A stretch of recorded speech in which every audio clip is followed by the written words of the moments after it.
Doctor Alfonso Zambrano Pasquel, especialista en Derecho Penal, de una gran experiencia en la materia. Lo saludamos. Primero vemos si me está escuchando, doctor. ¿Me escucha?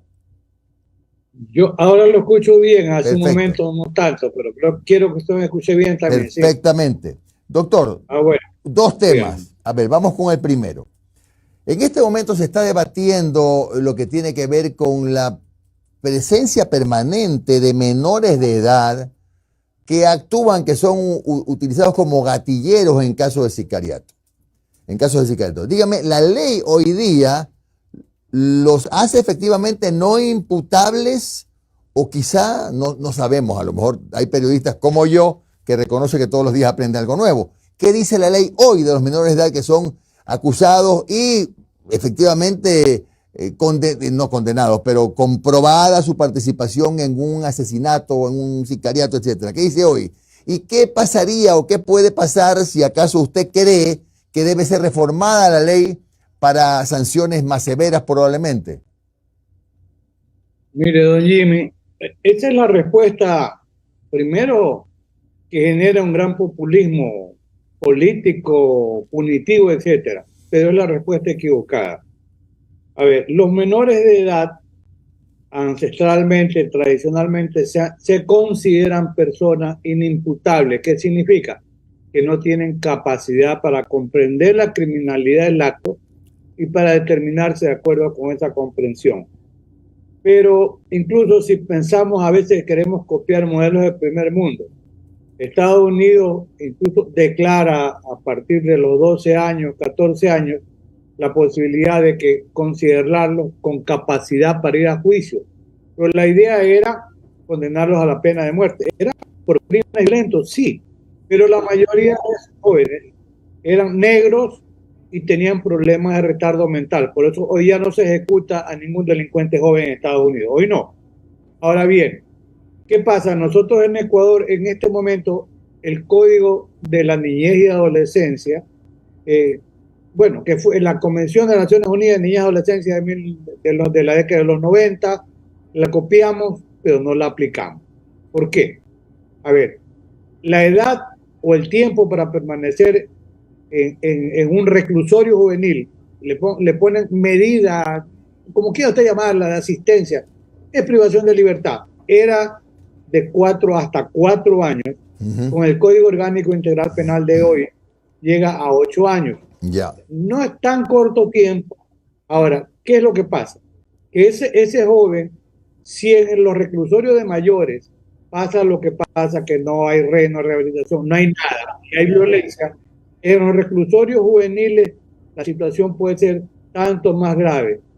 Usted me anunció bien como especialista en derecho penal, pero yo hago otras investigaciones en el campo criminológico y de política criminal. ¿Por qué?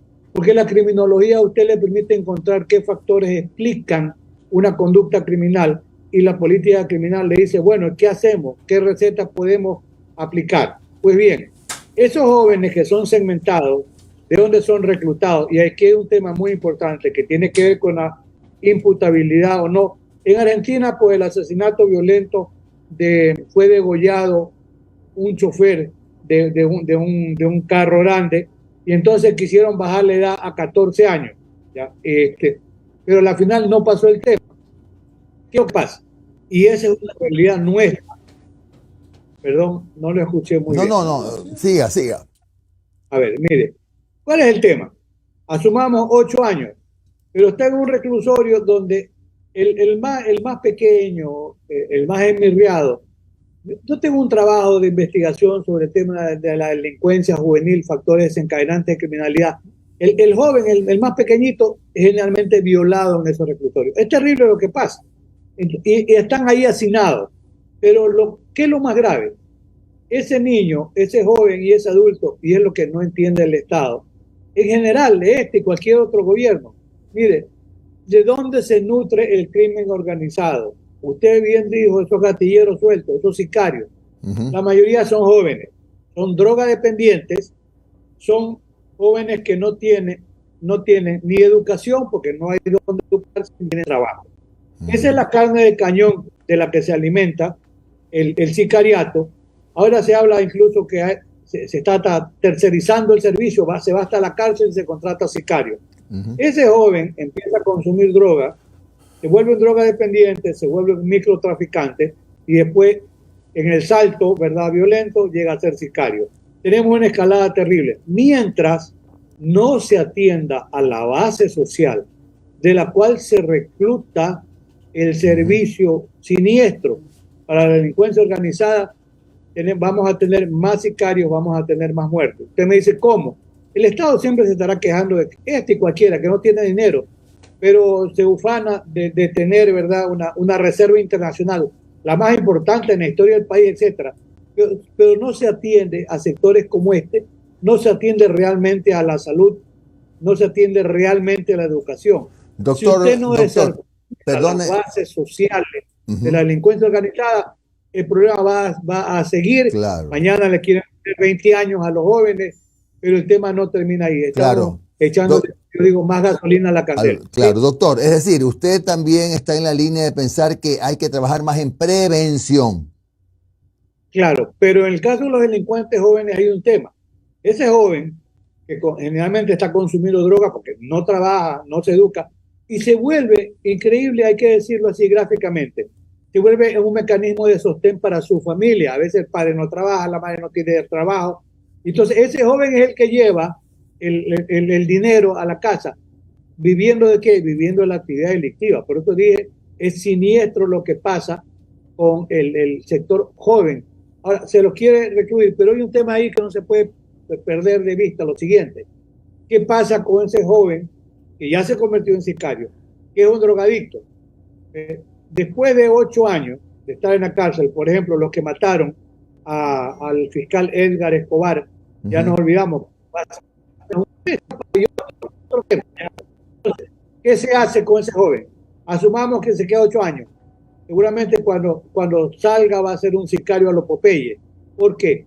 Porque ya esa persona tiene graves problemas mentales y ese es un tema no tratado, ni con los mayores ni con los jóvenes. Y por eso es que yo pienso que allí debiera funcionar. A ver, cuando alguien comete un delito, va a recibir una pena.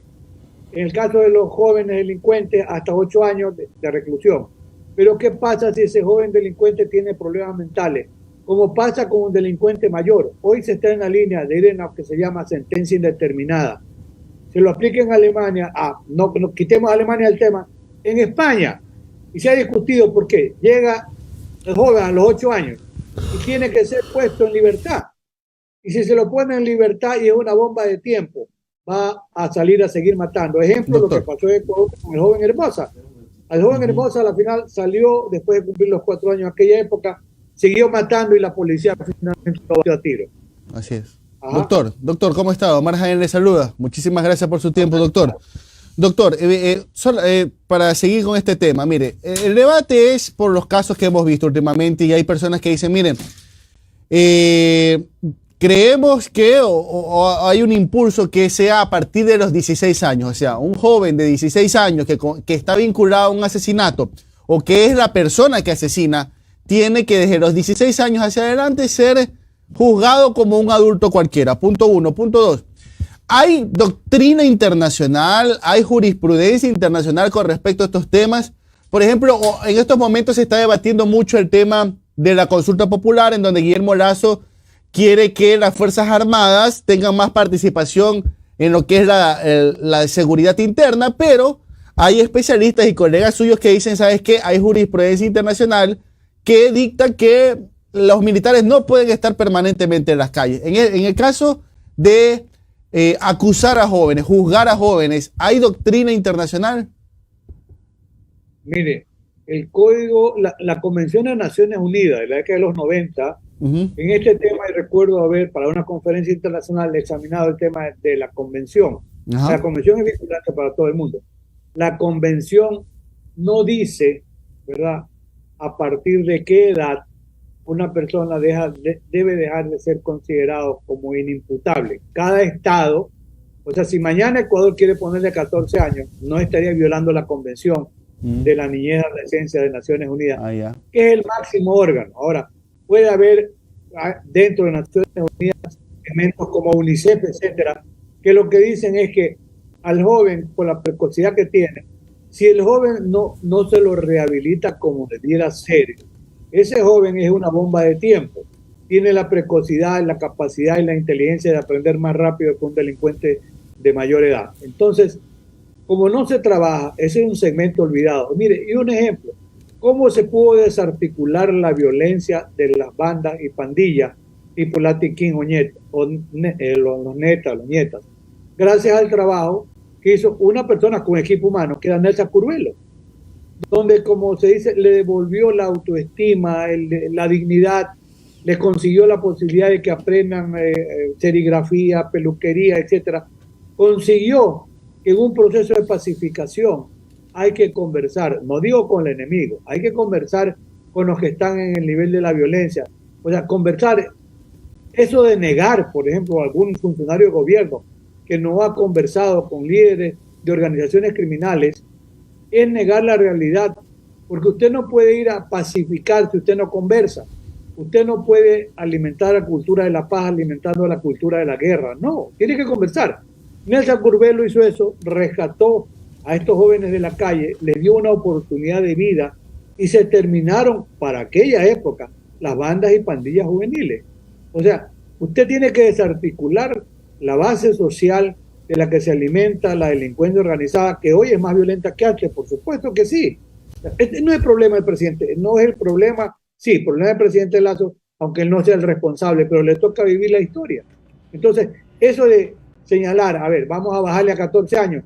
Si usted va en una consulta, y usted en la consulta va a preguntar, ¿usted está de acuerdo que a un joven de 14 años en adelante que ha cometido algún asesinato, que ha violado, se le aplique la pena de muerte? La mayoría de la población le va a decir que sí. Pero eso no es lo que dicen los expertos, no es lo que dicen los convenios internacionales. O sea, ¿para qué les quieren bajar la edad? ¿Para cuánto? Ponerle 20 años. ¿Qué va a hacer en la cárcel? Nada, ¿verdad? Hoy, esos jóvenes, si no son deshabituados a la ingesta más que de alcohol, de otras drogas más duras, porque el alcohol también es una droga aunque esté legalizada, mientras eso no haya, mientras no se acuda a esa base social, los sicarios van a seguir aumentando. Doctor, buenos días. Noris Arroyave le saluda. En otro tema, se ha abierto el debate para el libre porte de armas una vez más, entendiendo la ola de delincuencia que existe y de inseguridad. ¿Es válido? No, no es válido y es peligroso.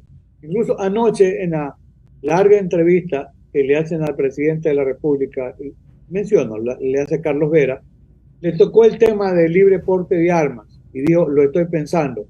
Pero ¿qué estoy consultando? Estoy pensando. Ese sería un error terrible y le voy a decir con una frase que yo utilicé hace un momento. No, las armas fueron diseñadas no para la defensa, para la muerte. ¿Ya?